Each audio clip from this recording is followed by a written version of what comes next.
Merci beaucoup. La parole est à Monsieur Éric Pliet, Monsieur le maire, pour le groupe Paris en commun. Merci Monsieur le maire. Mes chers collègues, le rapport d'orientation budgétaire qui nous est soumis est le premier document financier prospectif annuel qui n'a pas été conçu avant la crise sanitaire. Et ce qui frappe à sa lecture, c'est sa constance. Je veux saluer cette résilience de la ville et de notre administration municipale. Mais ne nous y trompons pas, l'économie a subi de terribles secousses au cours de l'année 2020. Tout ne pourra pas reprendre comme avant. L'avant-crise sanitaire était-elle une situation normale, saine, prospère? Les déficits budgétaires colossaux accumulés par l'État pour financer une croissance poussive étaient-ils le signe d'un investissement dans l'avenir? Les taux d'intérêt négatifs, qui sont notre ordinaire depuis plusieurs années, sont-ils le signe que tout allait pour le mieux? Nous le savons, la crise sanitaire est venue frapper une économie française et européenne en déshérence, une économie administrée au seul profit de la perpétuation de l'ordre financier actuel. Soyons lucides, la politique budgétaire de l'État portée par les décisions de la BCE était un échec qui amenait l'État à s'endetter de 2 € pour obtenir 1 € de croissance. Toutes les stimulations, les allègements de charges financés par de la dette à long terme n'ont eu pour effet que de profiter à des spéculations stériles, sans effet positif sur la vie du plus grand nombre.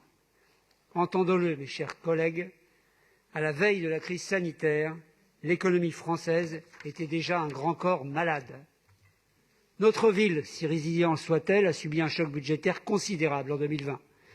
Entre baisse des recettes courantes et augmentation des dépenses de fonctionnement, près de 800 millions d'euros manquent à l'appel et sont définitivement perdus pour notre ville. Mesurons le choc, ce que représente 800 millions pour nos concitoyennes et nos concitoyens, pour nos arrondissements. Notre autonomie financière et budgétaire se réduit davantage année après année, ça vient d'être dit, entre dépenses de péréquation dépassant le niveau de nos dotations et transferts de fiscalité compensés par des dotations fixes, notre équation se complique.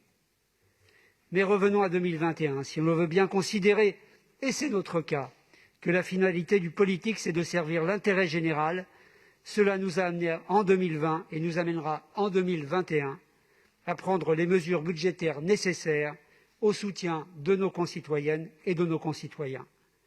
Cela ne doit pas faire débat, les choses étant suffisamment difficiles pour les Parisiennes et les Parisiens, et en particulier pour les plus fragiles. Ainsi, nous maintiendrons la mise en œuvre de notre programme, en particulier le soutien aux plus précaires, pour un Paris toujours davantage inclusif, où chacune et chacun trouve sa place. La lutte contre la Covid et la solidarité envers les plus affectés, et plus généralement, le maintien et l'amplification de notre grand projet de transition écologique pour un Paris plus respirable et plus agréable. Notre ville a su investir réellement, tout en sécurisant notre dette à un taux fixe global de 1,45 %. Ce taux nous protège d'un retour possible de l'inflation. Oui, cette politique qui a permis de nombreux investissements qu'attendaient les Parisiennes et les Parisiens en sécurisant leur avenir est une bonne politique. Nous l'approuvons sans réserve. Mais l'investissement et l'endettement qui en résultent ne sont pas une fin en eux-mêmes. Ils s'inscrivent dans une stratégie pluriannuelle de transition écologique et d'équipement, nous permettant d'imaginer pour 2026 une ville réinventée qui, par sa résilience, répond aux besoins quotidiens de ses habitantes et de ses habitants et par sa capacité d'innovation rayonne dans le monde. L'outil de cette réinvention, le programme d'investissement de la mandature, devra faire l'objet d'un suivi continu pour en assurer la pérennité et l'adaptation. En conclusion, solidarité, responsabilité, constance sont les principes qui doivent guider notre Assemblée pour les temps qui viennent. Nous connaissons la détermination de la maire de Paris pour porter haut les intérêts de notre ville et de ses habitants. Nous serons à ses côtés. Merci beaucoup. La parole à Monsieur Franck Marguin pour le groupe Changer Paris, qui, je crois, est à distance. Oui, je suis à distance. Est-ce que vous m'entendez? Très bien. Eh bien, écoutez, monsieur le maire, je vous remercie. Madame la maire, mes chers collègues, je soutiens bien sûr les critiques et les questions de mes collègues du groupe Changer Paris. Et à mon tour, je souhaiterais quand même vous interpeller sur la gestion quelque peu dispendieuse de votre administration et l'impossibilité que vous avez de mobiliser des moyens pour lutter contre la grande pauvreté à Paris.